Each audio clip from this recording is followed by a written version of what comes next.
principles that my father instilled in me is, all you have is your word. It's very important to have integrity. You know what I mean? Because no matter what goes on, no matter what takes place, all you have is your word. Do exactly what you said you are going to do. Even when, people miss this part, even when the feeling is going. You know what I mean? It's like a couple of months ago, you said you was going to do it and you were super, super excited about it, but now you're not really that excited about it, but you still have to do it because you said you was going to do it. You know what I mean? So, my word is my bond.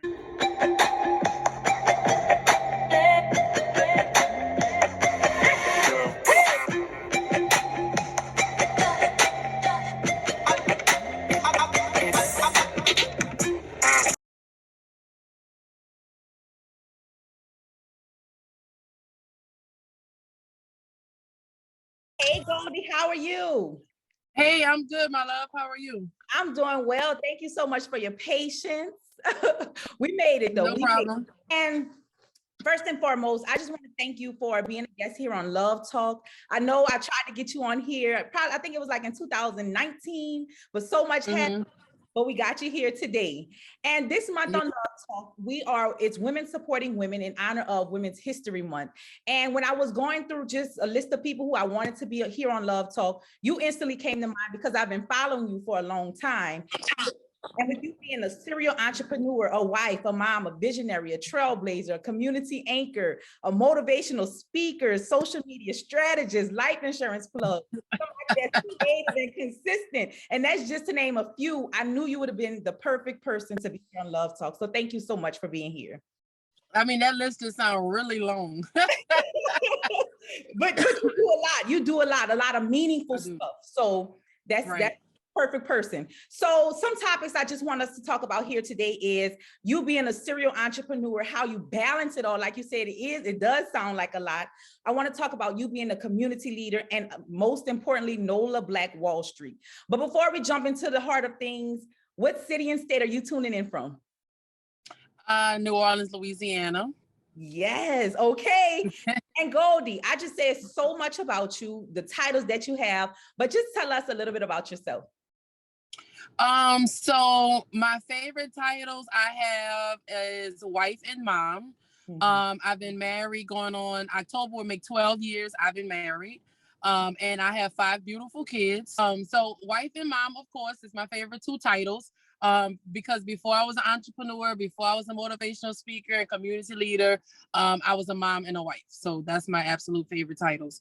But yes, I am a serial entrepreneur here in New Orleans. I have 2 6-figure businesses. I'm working on a 3rd one.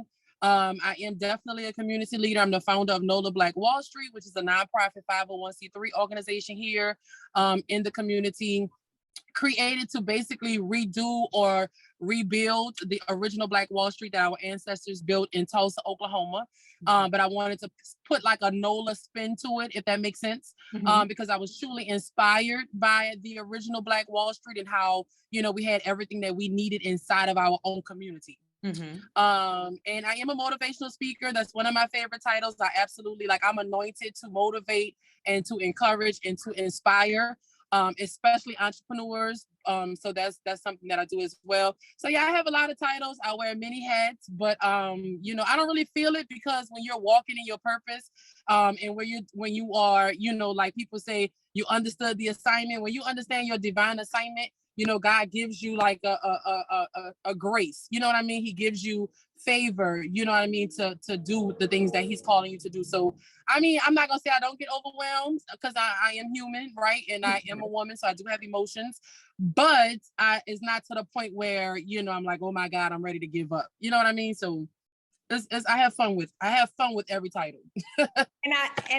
And I love that you said that your most important titles is wife and mother, despite everything it is that you do. Because for myself, I'm a wife, I'm a mother, and I feel like I wear a lot of hats. I do a lot of things, but it's work. But wife and mother, that's the core of it all. That's the foundation. Yes. And I want to talk about foundation a little bit. And let me just put this out there. I do my research. I go under pictures. I go read comments. I go to like your first. Okay. So if I ask you some questions, you be like, how you know that? Just know I did my research. All right. Okay. I like it. So let's talk about your foundation a little bit. I was going through your pictures and you posted this text message between you and your mom. And it was on December 18, 2021. And your mom said, "I'm so proud of you, Goldie. You are carrying the mantle from your father very well." So let's talk about your dad a little bit.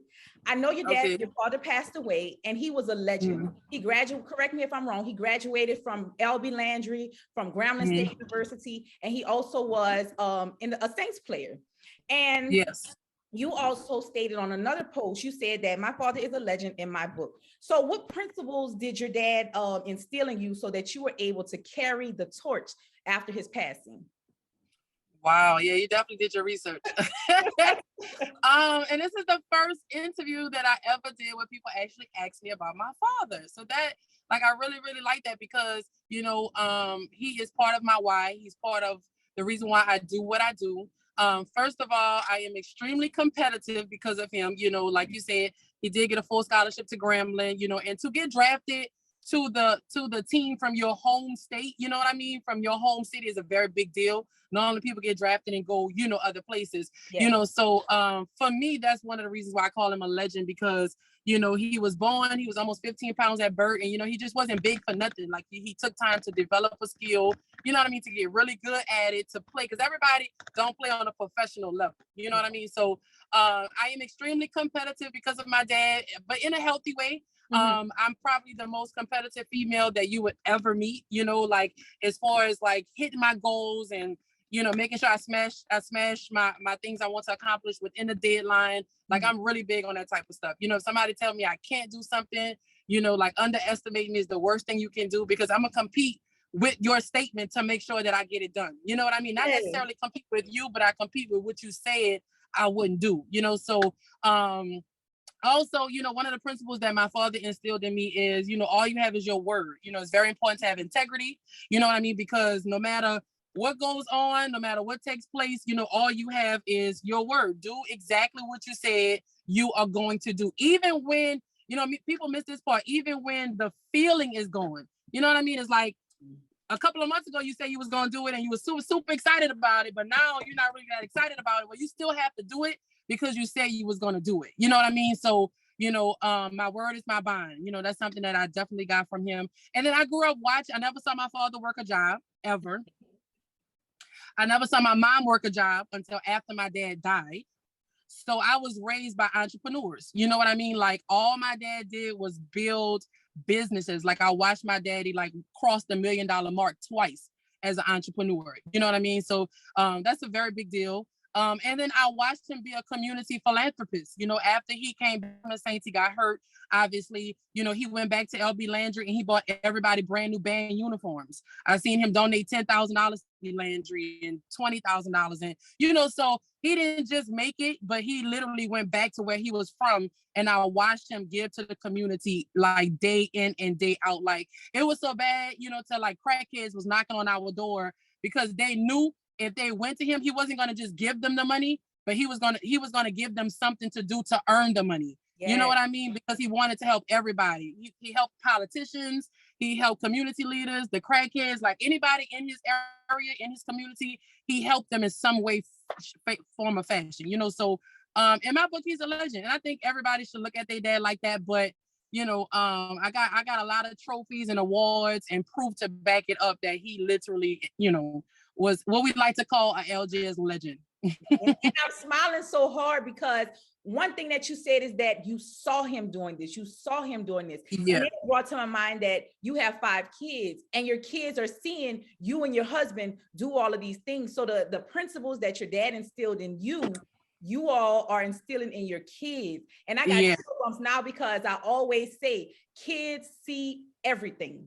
Yep. They don't do what you say, they do what you do. They do what you do. Yes. Yeah. So I want to commend y'all for just, first off, commend you for taking on that torch and continuing to do what you saw your dad do. And now those things, those principles are being passed on generation to generation. We always talk about generational curses, but let's talk about the generational blessings that you're passing on between you and your kids. And let's continue to talk about just you being the community anchor and community leader. And I was going through your page, and I always see when you go live, you're talking about community. I even saw one picture where y'all were in the rain. Y'all had umbrellas, still serving food, still giving things out. So the rain don't stop nothing. The weather don't stop nothing, because guess what? These things have to be done because our community needs it. So for you, what does community mean to you?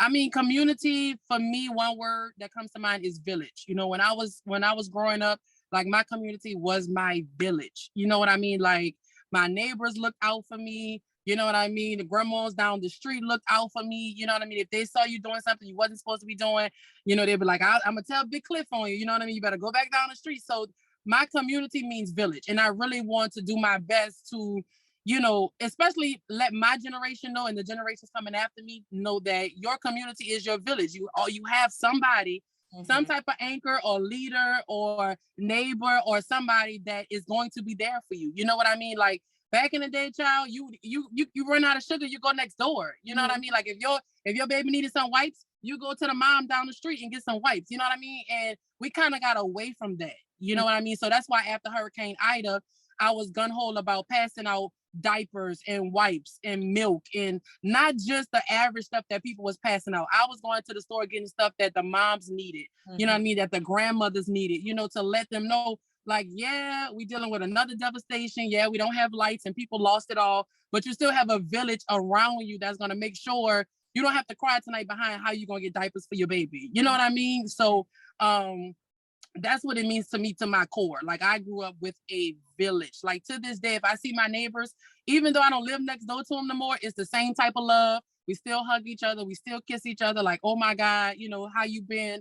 You know, and so I think we really, the community, if every community like really treated like as if it is a village, like we would be in a much, much, much better place. But now, you know, you can't tell people kids nothing, and, you know, don't look at me and don't talk. Like, you know, it's like, nah. So it means village to me. It means love. You know what I mean? That's how I was raised anyway.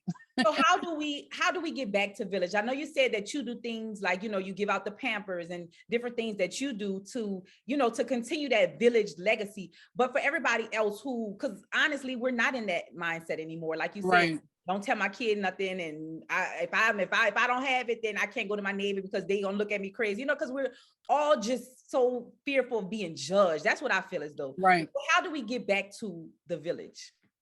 I think it's gonna take a generation of people. It's really not gonna be a 1-person, 2-person mission. Like it's gonna take a whole generation of people to say we need to change what's going on in our community. You know what I mean? Like the politicians can't fix it.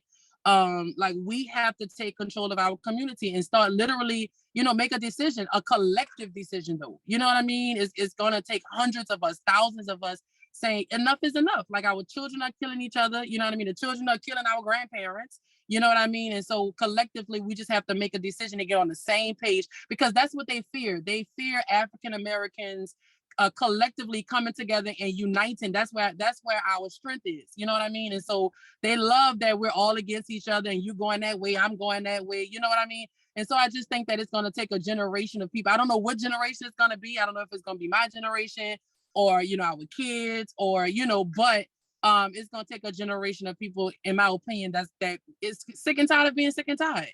You know what I mean? We could post what's happening on social media all day long, but that ain't going to do no good. You know what I mean? And we don't need to wait till a George Floyd died for us to come together. You know what I mean? You got a George Williams right next door that just got murdered. You know what I mean? So I think we just have to get to the point where we just fed up.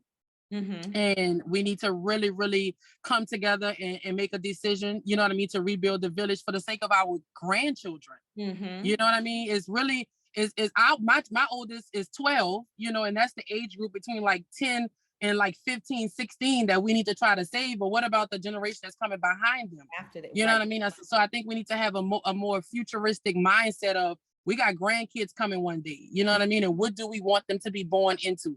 You know what I mean? Because this is not what we want them to be born into. You know what I mean? So I don't want everybody to feel like I literally just bought a house, and I bought a house in Slidell because it's like, y'all got me scared to raise my own kids. You know what I mean? In certain areas. And it's sad to say, you know what I mean? Even though I'm not going to ever give up on those communities, but it's like, I want my children to live.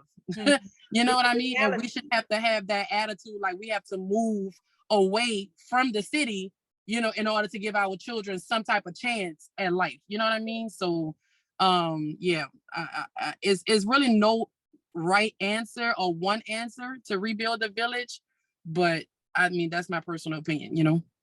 I agree with you. And speaking of coming together, you are the founder of Nola Black Wall Street, and y'all have a private Facebook group, which I am definitely in, that has 24,000. Yes. Yeah. And let me just give y'all, everybody watching this, a little background about Nola Black Wall Street. So Nola Black Wall Street was established to give New Orleans residents a more favorable probability of economic prosperity through the commitment to investing earned dollars back into the community in efforts to rebuild, uplift, and support the consumer base while creating a new marketplace of goods, services, and ideas. That's powerful.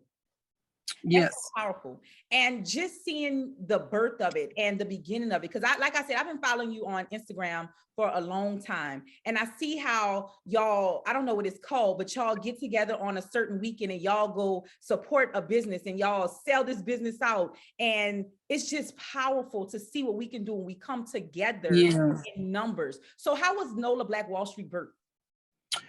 So in COVID, during COVID, I'm sorry, when we were quarantined and we were all stuck inside. I'm very spiritual, you know what I mean? I got some strongholds. I gotta stop cussing, you know what I mean? I got some things I gotta let go, but I am extremely spiritual. I'm not religious, but I am spiritual. And so I was taking a shower, and the Holy Spirit just kept mentioning Nola Black Wall Street to me. And so, you know, very soft, very, you know, peaceful voice. And I kind of chuckled like, okay, sounds like a great idea, you know, and I went about my day. And so the following day he came back to me and said the same thing, you know, and so I did the same thing. I'm like, it sounds like a really good idea, you know, but I'm thinking like, you know, so nevertheless, it came to me again. So about a third time, I'm like, okay, whatever this Nola Black Wall Street is, apparently I have something to do with it. And so I just started researching Black Wall Street. I knew a little bit about Black Wall Street, but I had never really taken the time to really study, you know, what our ancestors did. Between the 1870s and the beginning of World War I, Black pioneers settled more than 100 all-Black towns in the West, each with the goal of economic independence. Among the most well-known was a Black district in Tulsa, Oklahoma, known by its residents as Greenwood. If we were to go back in time to 1920 and walk up and down Greenwood Avenue, one thing that would probably strike us is the absolute variety of businesses. The numbers are astonishing. 30 restaurants, 45 groceries and meat markets. There were dry goods stores, milliners, photography studio, dental offices. Greenwood is no longer called Greenwood. It's now known as Black Wall Street. This whole idea of self-containment really existed there. The dollar would stay in that community sometimes over 3-5 years before it ever went outside of the community.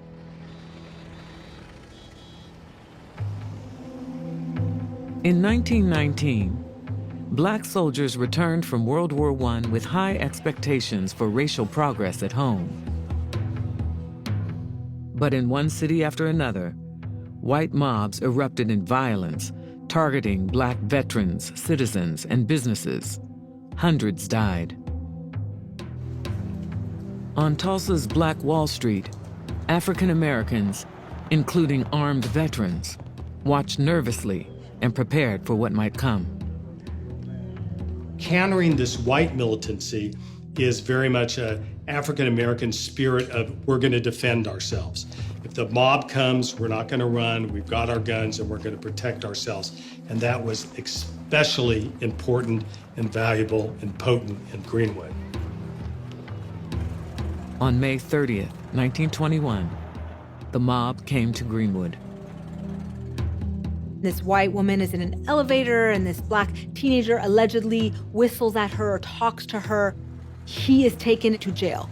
A mob gathers of whites and Blacks, and Blacks in Tulsa are armed.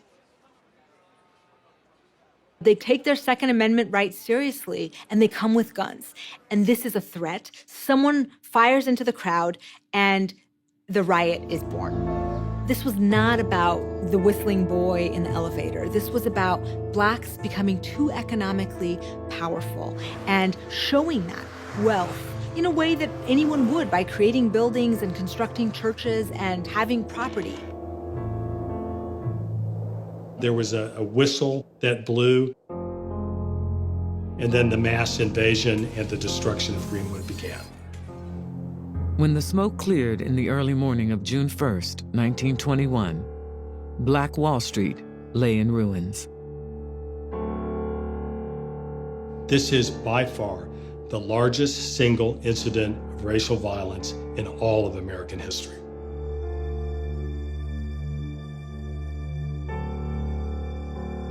When I took a few days to study, I was really, really inspired. Like, it almost brought me to tears what our ancestors was able to create. I mean, we had our own bus companies, we had our own airlines, banks, schools, hospitals, cleaners. I mean, you name it, we didn't have to leave our community for absolutely nothing, you know, and they just couldn't take it. So nevertheless, I started the Facebook group. I started the Instagram page, didn't really think much of it. You know, I'm like, let me just start, you know, reserving the name everywhere, you know what I mean, to see if I'll do anything with it. And before you know it, you know, like the ideas just was coming. I was like, okay, God, how am I supposed to fund this organization? You know, so he was like, do a paid membership. And I did a paid membership. We have close to 1,000 paid members. We was able to raise like $40,000 literally in like 2 days. And so I got a website built and I just kept going. You know, my mom came up with the cash stream. The thing you was talking about, my mom actually came up with it. She was like, Goldie, let's do like a cash stream where we support one business every month. So we started doing that. I mean, that was bananas. That was absolutely amazing. And so that's where it came from. COVID. We was quarantined. We was stuck inside, you know, with a lot of time to think, a lot of time to execute. You know what I mean? So I literally built an entire organization from home. Literally. I did everything. I like cleaned out the side of my room. I put a desk in my room. I put a computer in my room, and I literally like went to town. And I mean, here we are. Our anniversary is Juneteenth. It'll be 2 years this June. Wow. And I always talk about this, how God sends us messages, sends us signs. And a lot of times we don't listen. We're not obedient. And the fact that you listened, look at what you created, and it's needed. And I'm not taking this moment that we're sitting here talking for granted. Like I said earlier, you're a busy woman. Busy woman. So I just want to thank you for even being here on Love Talk today. And thank you and your husband and your mom and everybody that came together with this idea of Nola Black Wall Street, because it's needed. Yeah. And it always, it literally just takes that one person to say, okay, y'all, this is what we can do. And then we all flock to it. We flock to it. Like I said, it's needed. So how can someone get involved with Nola Black Wall Street? So a few different ways. One, we're always looking for people to join our leadership team for sure. You know, volunteers, people that want to put their feet on the ground and help us build the organization. You may have a talent or a gift. You know, you may say, well, I'm good at grant writing, or I'm good at, you know, I'm good with the youth. So we're always looking for leaders. You can become a paid member. The annual membership is only $89 for now. So you can go to Nola Black Wall Street and you can become an actual paid member where you get a black card, you get a t-shirt, you get some voting rights, you know, or you can add your business to our business directory. We have an online business directory.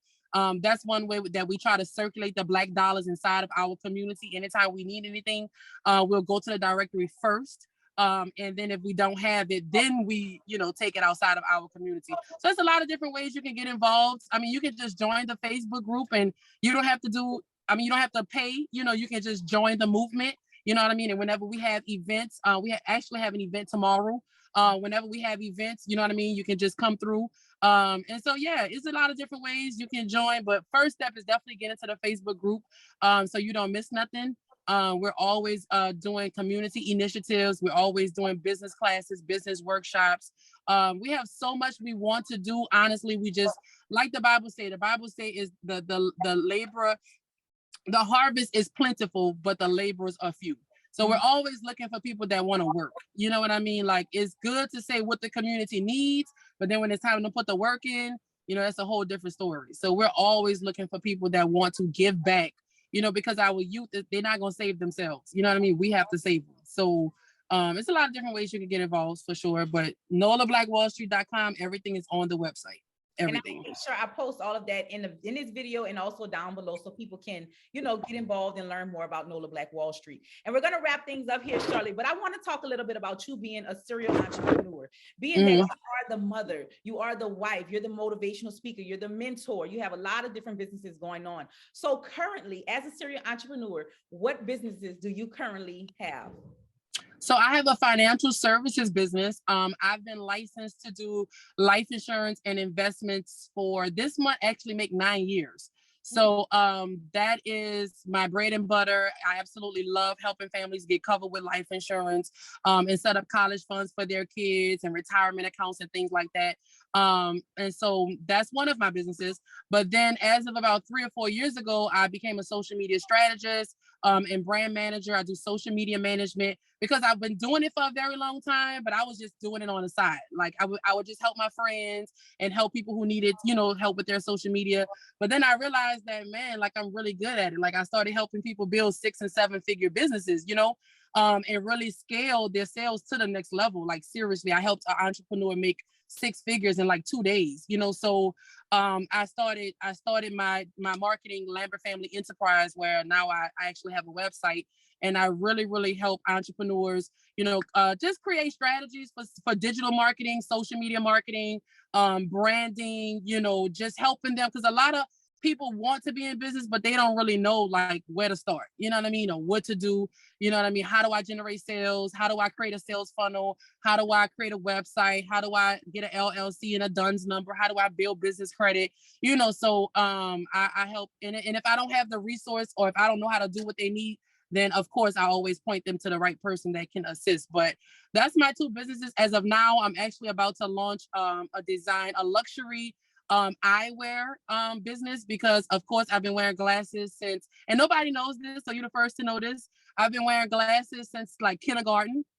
And so I don't have a product. All of my businesses are service-based. And I'm really good at e-commerce and really good at building other people's e-commerce business. I think it's time that I do it for myself, so because my ultimate goal is to retire by the time I turn 35. And I know e-commerce is definitely going to be the way to go to help me get that goal done a lot faster. And so, yeah, I'm going to come out with my own eyewear for men and women, all different colors, shapes. Because like I said, I've been wearing glasses for like 30 years now. So I know that's something that I can organically promote and sell because it's who I am. You know what I mean? Like I can't even get out of my bed and go to the restroom without my glasses, so I know that's something that I can do very well with. It's something I'm passionate about. My glasses is my statement. You know what I mean? Everywhere I go, everybody compliment me on my glasses. So I'm like, you know what? If one more person compliment me on my glasses, I'm gonna be telling you a website very soon, So yeah, that's my next business. I'll be launching probably like in the next quarter or so. But yeah, that's my 2 plus the third one coming soon businesses. Yes, I love that. Exclusive only here on Love Talk. Okay. Yes, only a few people know that, you know what I mean? I don't really announce too many moves, but yeah, I am sampling luxury eyewear right now. Beautiful. And before we wrap it up, the wife, the mother, the serial entrepreneur, we said all of your titles. How do you balance it all? Oh, Jesus Christ. I think if I think about it, that's when I become overwhelmed. Like, this is just one of those things where you literally just have to do it. I do fast and I do pray a lot. I'm not going to lie to you. I really do, because it keeps me sane. Sundays is my self-care day. I don't work. I don't do absolutely nothing on Sundays, but spend time with my children, spend time with my husband, because I used to work 7 days a week. Like for about 7 or 8 years straight, I used to work 7 days a week. After church, I used to work. Sunday mornings, all day I worked. And then I realized, that's not good for my mental health. You know what I mean? Like, I don't want to be catching anxiety attacks because I feel overwhelmed, so now Sundays is my self-care day. I would encourage everybody to find one day that you don't work. You know what I mean? Just give your mind a chance to rest, to recoup, to rejuvenate, to reset. Because I used to suck at self-care. Like I bought myself my first dozen of roses probably like 4 or 5 months ago. I took myself on my first date probably about 6 or 7 months ago. Like I used to suck at self-care. And I'm sitting in a restaurant and it felt so weird at first, but then I'm like, man, this is pretty cool. You know what I mean? Like I'm here alone. I can think, You know what I mean? I cut my phone off, you know what I mean? I just sat there and, you know, so that's one of the things I'm truly, truly focused on is self-care, you know, because I take care of everybody around me. I have 3 children under the age of 4. I have a set of twins that just turned 3, you know, and it's just a lot, you know what I mean? You know, and then I have my husband, which is like another child, you know, if you marry, you know, that's like another child. But I just know that I am blessed to have God's grace over my life, because that's one thing that, you know, I can say that's how I get through it. You know what I mean? Sometimes I do, but it's not often I feel the burden or feel the heaviness of everything that I have to do. You know what I mean? So as long as you keep God first, you know what I mean, and learn how to say no, you know, with a period. No is a whole sentence. If I can't do it, I can't do it. I'm not gonna lie and tell you I can and I can't, because I'm big on my word. So now I'm getting really good at no. Unfortunately, I can't. You know what I mean? I can't try to please everybody. I can't try to serve everybody, because if you're the person that keeps the ship going, if you break down, then what happens to everything else? You know what I mean? So trying to balance it all, I just do it. And if I feel myself, you know, feeling overwhelmed, I just take me a break. You know what I mean? I pray, you know what I mean? But everybody don't have this grace. Right. Everybody don't have the favor to carry all of the titles and all of the responsibilities. You know what I mean? So I don't take it lightly, but I don't abuse it at the same time. You know what I mean? I don't, because, you know, we're known as the strong ones. You know what I mean? And so I don't try to abuse that strength that I know comes from God. So anytime I start to feel it, I'm like, okay, yeah, it's time to reset. You know what I mean? Because he'll never give us more than we can bear. So when you start to feel like it's overwhelming, then you're trying to do it in your own strength. And so sometimes you got to backtrack and be like, no, God, you told me to do this. I am the queen of saying, you told me to do this. You gave me this assignment. So I need your strength. You know what I mean? Like, I can't do this on my own, because if I got to do it on my own, it's not going to get done, you know? And then as far as the children, I'm very organized at home. We just bought a 5-bedroom house, 4 bathrooms. God is really good. So I am extremely organized at home. Everybody got chores. Even my 4-year-old have chores. You know what I mean? I say, listen, I'm not y'all maid. I'm not cleaning up behind y'all. You know, so I just don't try to overwhelm myself. You know what I mean? Like, period. Y'all gonna clean up behind yourself. Y'all ain't going to sleep without doing y'all chores, because I ain't doing it. You know, so you just, in every area, you just have to, you know, have boundaries and keep everything organized. You know what I mean? And you just kind of roll with it, you know? Have to. And when it's all said and done, what do you want your legacy to be? I just want my legacy to be impactful. I want to leave as much as I can in my kids, because it's not really what you do for them. You know what I mean? It's like we talked about earlier. It's the morals and the values and the things that you teach them. I really want people to say that I am selfless. You know what I mean? I want people to say I spent my entire life serving others. You know what I mean? I just want to be talked about for decades and decades to come. You know what I mean? Like, she was somebody that really made an impact, you know what I mean, in the community. She's somebody that really, really understood her divine purpose. Yes. You know what I mean? And she executed her purpose like to the T. Like, she knew who she was. She walked around like unapologetically, like with no fear, you know what I mean? Confident in her calling. And that's it. It's not really about the material things for me, you know what I mean? Because those things come and go. It's really, really about, you know, my last name. You know what I mean? Like, I want the big portrait on the mantle, you know what I mean, above the fireplace, and people say, like, that was Big Mama. That's the person. She's the reason why we have wealth today. You know what I mean? She's the reason why we have this legacy today, you know? So if I can do half of what my father did, like, I'll be fine. Like, I ran across somebody 2 days ago, and like, we was in a coffee shop, and the guy didn't even know who I was. We didn't even know each other. And I was like, "You from the West Bank?" And he was like, "Yeah, I'm from the West Bank." I was like, "Oh, okay. You probably know my dad." He was like, "Who your dad?" And I was like, "Big Cliff." And he was like, "Oh my God." And he just stood there for like an hour, like, talking about all the things my dad accomplished and how he looked up to my father and how he ate at my dad's seafood restaurant. I never met this man, and this happens to me like at least once a week. Wow. Like people who I've never seen know my dad and know the impact that he made on them and the community, you know? And I'm like, if I could just be like half of that, you know, because my dad been dead since 2004. So he been gone since I was 14 years old, and my birthday is tomorrow. I'm 32. Well, my birthday is on the 26th, because I don't know when you're going to air this, but I'll be 32. And it's like all that time people are still, you know what I mean? And they be like, man, I was looking for the little girl that I used to see with him. And like, you're the little girl, you know what I mean? Like, and you're doing everything he used to do, just, you know, and I'm just like, man, that's crazy. Like, that's amazing. You know what I mean? That's legacy. That's real legacy, that you can go anywhere and they never have nothing bad to say about my dad. You know what I mean? So that's something I'm striving for. You know, it's like, I know I'm not perfect, you know what I mean? And I know people got a lot to say about me, but like the good things, I want the good things to outweigh the bad things, you know? And I literally have the chill bumps when you're talking about legacy, because your dad literally passed the torch to you. And you're carrying it well. Yeah. Wow. I'm speechless, and I have chill bumps. So I know. Head out of here. I ask all of my guests, what is a philosophy that you live on and stand by? Oh, Jesus, I have so many. Let's see. I call them golden nuggets. I have a lot of them. A philosophy that I live by.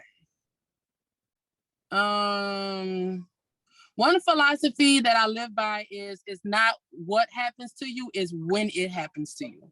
Ooh. So that's something that literally gets me through anything, because a lot of times life happens, because as long as you are living, life is going to happen. Yes. At some point, something is going to happen, right? And so it's not what happens to you. I always sit back and say, why is this happening to me right now? Mm-hmm. You know what I mean? Because God is a God of timing, you know, and seasons, and like, you know, so everything that we don't really look at as a big deal is a big deal. Like, why is it cold right now in the middle of March? You know what I mean? Like, that's the type of stuff I ask, you know what I mean? Because it's normally hot at the end of March, but it's still cool. So it's something about the seasons right now. You know what I mean? So, you know, if you get in an accident, it's not why you got in an accident, is why is it happening right now? You know what I mean? Like, you could have gotten a flat tire at any time. You know what I mean? Why did I get a flat tire right now?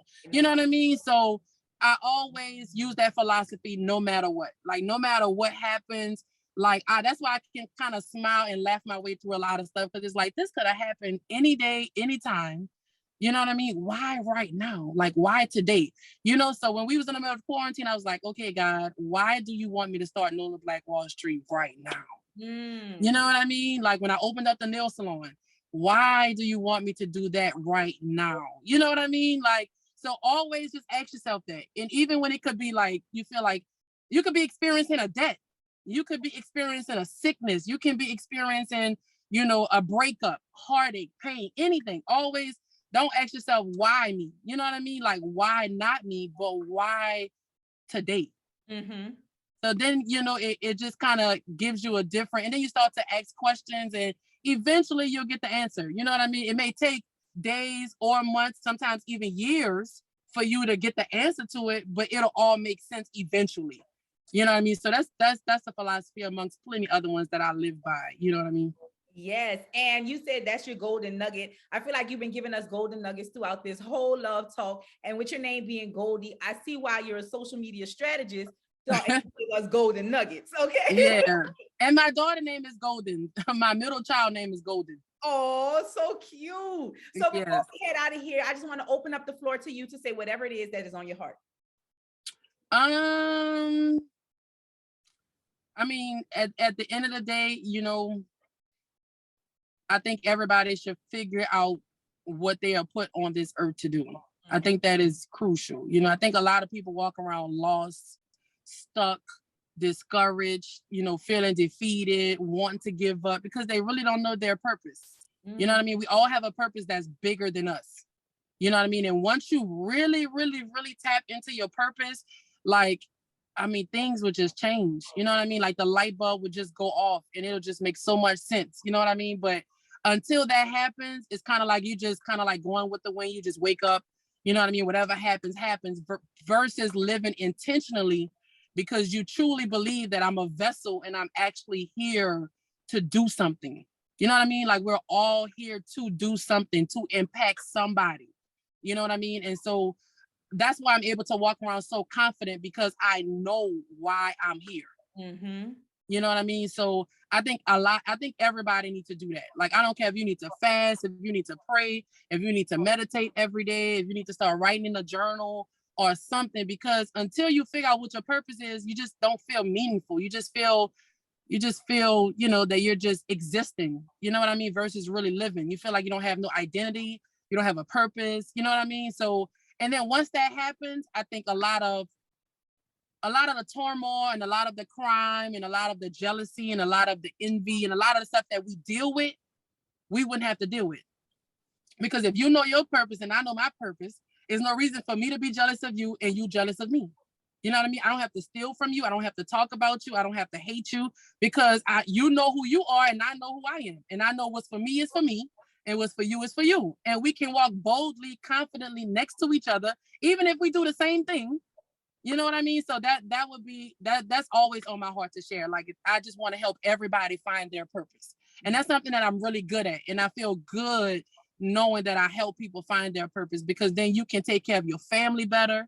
Mm-hmm. You can live more, you know, happily and more peacefully. You know what I mean? And you can really start to live. A lot of people die. We're just waiting to bury them. Uh-huh. You know what I mean? And the grave is the richest place on the earth. Yep. The grave is full of people who never tapped into their potential. They never tapped into their purpose. They have no idea what they was here for. You know what I mean? And the grave is just rich. You know what I mean? And I want to die empty. I want to die knowing that I laid it all on the line. You know what I mean? My battery is on zero, and I did everything that I was called to do. You know, so just find your purpose and walk in it, and things will literally start to change for sure. I agree. I made a video on that the other day. And with that being said, we're going to leave the people on that note. Thank you for those golden nuggets. And again, thank you for being here on Love Talk. Greatly appreciated. It's Women's History Month, women supporting women, and you are definitely going to leave your mark and leaving your mark here on this world. So I want to thank you so much, Goldie. Thank y'all for tuning into Love Talk, and y'all have a good night. Good night, y'all. Thank you.